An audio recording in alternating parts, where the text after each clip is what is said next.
அஞ்சனையனுடைய மைந்தன் தான் ஆஞ்சநேய சுவாமி. அஞ்சனேயனுடைய கணவரின் பெயர் என்னன்னு பார்த்தோம்னா கேசரி என்கின்ற ஒரு வானர படை தலைவன். இந்த கேசரியும் அஞ்சனையும் என்ன பண்றா அப்படின்னு சொல்லி பார்த்தோம்னா தவம் ஏற்றுகிறார்கள். எதற்காகனா தங்களுக்கு ஒரு வாரிசு வேண்டும் அப்படின்னு சொல்லி தவம் ஏற்றுகிறார்கள் சிவபெருமானை நோக்கி. சிவபெருமான் இவர்களுக்கு வரத்தினை அளிக்கிறார். ஆஞ்சநேய சுவாமியை எப்படி சொல்லுவா தெரியுமா? சிவனுடைய அம்சம் தான் சொல்லுவா ஆஞ்சநேய சுவாமியை, பலசாலி அப்படிங்கிறதுனால சிவபெருமானுடைய அம்சம் சொல்லுவா. அதிலே உண்மையும் இருக்கிறது. நமக்கு அந்த புராணங்களின் வாயிலாக நாம் அறிந்து கொள்ளக்கூடிய விஷயம் என்னன்னு சொல்லி பார்த்தோம்னா சிவபெருமான் தன்னுடைய அம்சத்தை அப்படியே அவர்களுக்கு கொடுக்கிறார். யார் மூலமாக சொல்லி பார்த்தோம்னா இந்த வாயுவின் மூலமாக.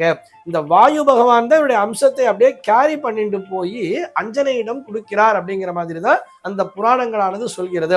அஞ்சனையுடைய கர்ப்பத்திற்குள்ளாக செலுத்தி விடுகிறார் அப்படின்னு சொல்லிட்டு ஆஞ்சநேய சுவாமியினுடைய தந்தை கேசரிதான், அதில் எந்த விதமான சந்தேகமும் இல்லை.